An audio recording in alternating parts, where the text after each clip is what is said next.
May bago tayong project mga ka-agri. Nakabila ko ng giant na gilong ng truck oh. 3,100. Tataniman ko po yan ang kalamansi at dadalhin ko doon sa amin. Pagigilawin ko lang po yan. Tataniman ko po yung panibagong kalamansi. Yan ay ilang araw bago matapos yung project na yan. Magandang buhay sa lahat mga ka-agri. Ngayon papakita ko sa inyo kung paano magawa ng kalamansing taniman ng kalamansi. Part 1 and part 2 gagawin natin. So ready lang po natin ang materials. Wala nang paligoy-ligoy. Bumili po ako yung nakita nyo sa intro ng 3 gulong ng truck. 3,100 po ang puhunan. Bumili din po ako nito. Pinagtistisan ng niyog.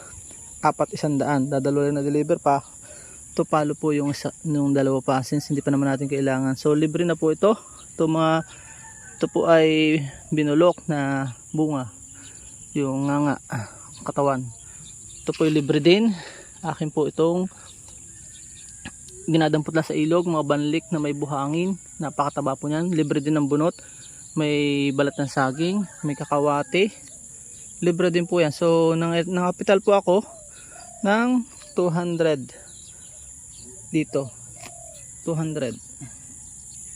Meron din po yung sa ipawa ilalagay ko yung dumi ng tupa. Kaunting gabok-gabok ng lupa. Pero wala talaga ito, halos zero soil ito. Nagiging lupa lang kasi nga nabubulok at yung mga banlik-banlik na yan. Pero libre lahat po yan. Kung sa solusyon sa walang lupa, huwag natin patagalin. Meron din tayong basahan. Lalagay ko sa mga sulok. Ito yung mga lumang damit na lubang short na yan o, butas-butas na. Lalagay ko doon at lalawit. Magkabila 3. Sa ibabaw 2 na lang. Para wag sumipsi po ng tubig o imbaka ng lamok. Itlogan ng lamok o mga ahas. Sisiksikan ko po yan ng bunot at pinagtisasan sa loob para pag magkatubig mabubulok din doon, extra pataba, pwedeng anuhan ng ugat. Pinaliwanag ko na po para wala paliwanag mamaya. Tingnan nyo lang sa video. Tara na, let's go, simulan na po natin. Dito po muna tayo sa part 1, paglalagay ng mga short. Dalawa lang magkabila. Pwede na yun. Lagay lang natin doon huwag magkatubig. Agalan natin. Lagay natin sa ilalim. Ito. Lagyan natin ang konting lupa. Kaunti lang. Pagod lahat. Ito pa itapat lang. Ayan. Kaunti lang. Lagyan din natin ito ng short. Ito.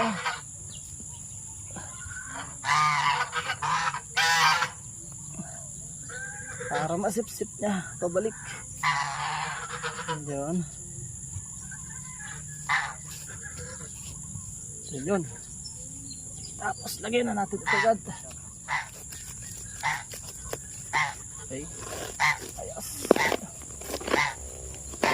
Huwag muna po natin ipatong yung sunod na yan, may mga yan, lagyan natin sa mga gata. Mataba po yan pag nabulok. Singit natin doon.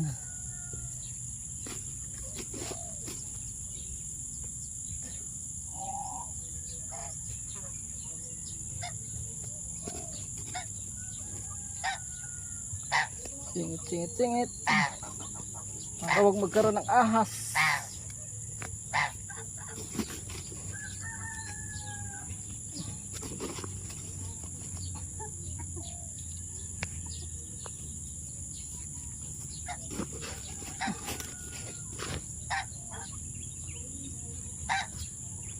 Yan.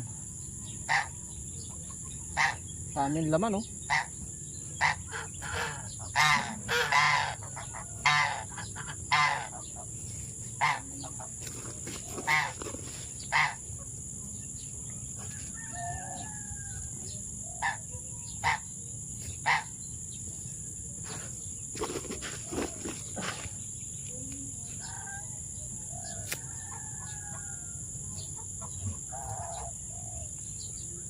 Tapos lalagyan naman natin ng bunot.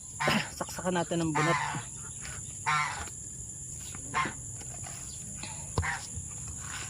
Hanggang sa mapuno. Pati haya para wag taguan ng ahas. Sumipsip siya ng tubig. Dami. Kailangan mapuno siya.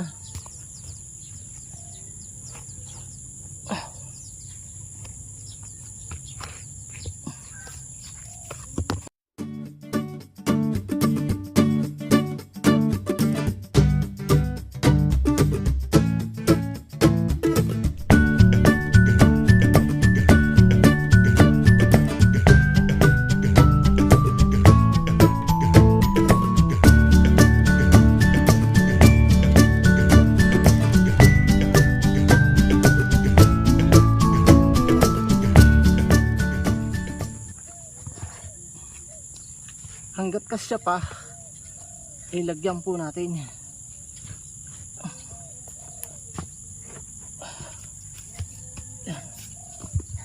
Marami naman po akong nadala. At mas madali na magdagdag sa ibabaw. Sa ilalim mahirap.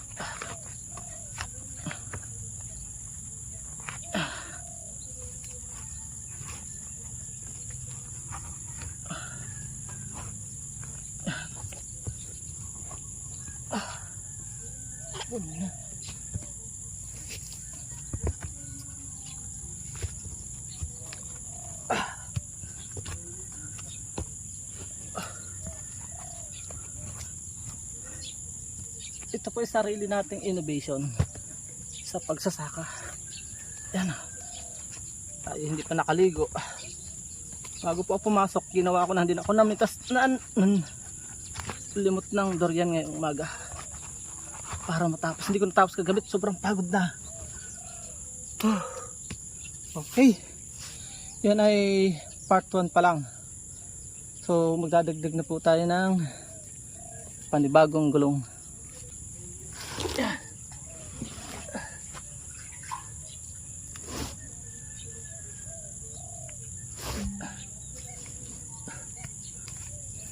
Ito pong gulong ay sipatin natin kung siya ay proportion o pantay. Almost the same lang yung process, pero this time mas marami na siyang may lalaman, no? Sisilipin ko lang po mabuti kung pantay na.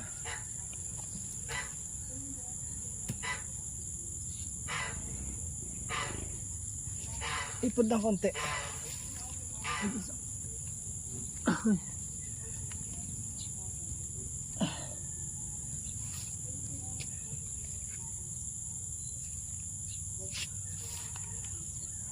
Ayos na. Dito, malaya kayo tayo maglagay dito na kung ano-ano. Halo-halo na sa ilalim. Dito. Lalagay ko muna yung kakawate. Yan. Para may nitrogen sa ilalim. Yan. Kaunting kakawate. Dahon lang po para madaling mabulok. Sa ibabaw na itong may tangkay. And then lalagay na tayo ng kusot ulit. Kusot muna, kusot.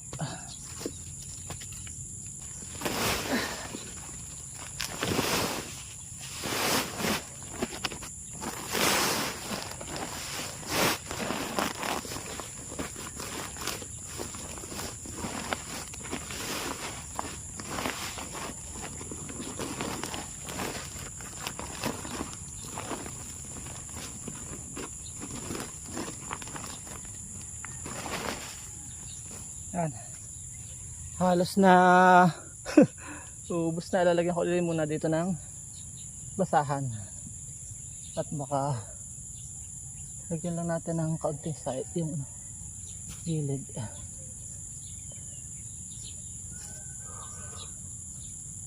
Yan. Ito yung mga short kong ginagamit sa bundok. O, butas-butas na. Tipid-tipid din na yung makagari pag may time. So yan. Dito.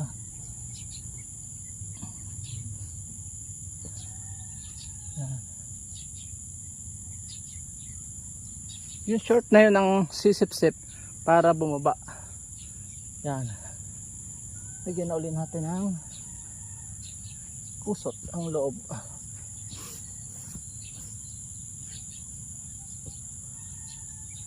Yun. Okay. Tapos ito naman ang kabila. Kailangan po siya ipantay. Dito lang lalagyan po na natin ang basahan ulit. Basahan ulit dito. So ayan. Lalagyan natin doon. Doon. Basta. Lagay na tayo sa gilid. Medyo mainit po siya kaya kailangan diligan pagkatapos. Yan. Part 1 pa lang, naabot na tayo ng ano, halos ubos yung 2 sako. Oh. Ang laki kasi ng truck, ilong ng truck. So yan oh. Usok oh. So para wag umusok, ay tusok pa. Ingat-ingat po kung maaari may goggles tayo. Safety PED. No. Protective ano. So lalagyan naman natin ulit ng bunot ang ilalim nito, itong sa phase 2 magtatanim na po tayo. Bunot po ulit ang lalagyan natin.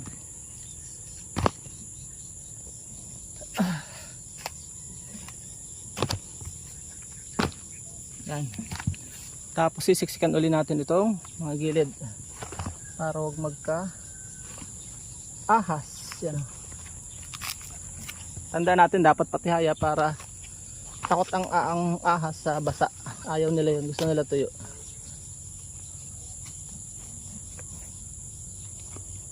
Maliban sa buaya, gusto ibaha.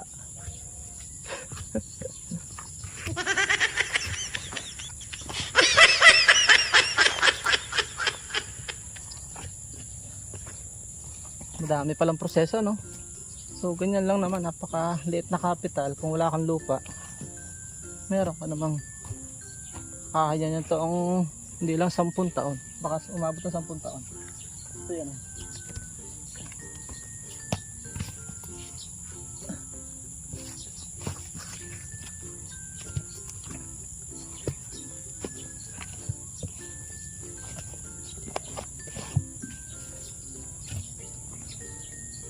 Ang dami.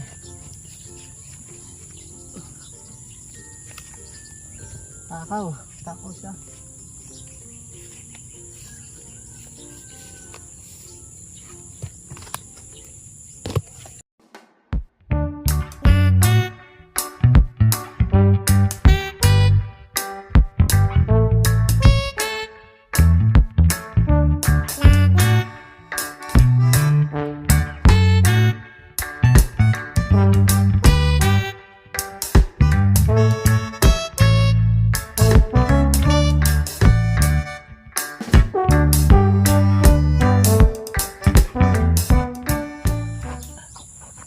Pagkagyan sikip na, pwede na tayong magtanim. Napahaba na po tayo.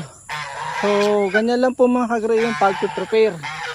And then ay ngayon gasa ako sa part 2 ipapatong na po natin dito yung ano bago tayo magtatanim. So punta tayo sa part 2 pagtatanim na po tayo dahil napahaba po tayo sa video. Huwag po kayong alis, punta po tayo sa part 2 ng video. Paalam and God bless.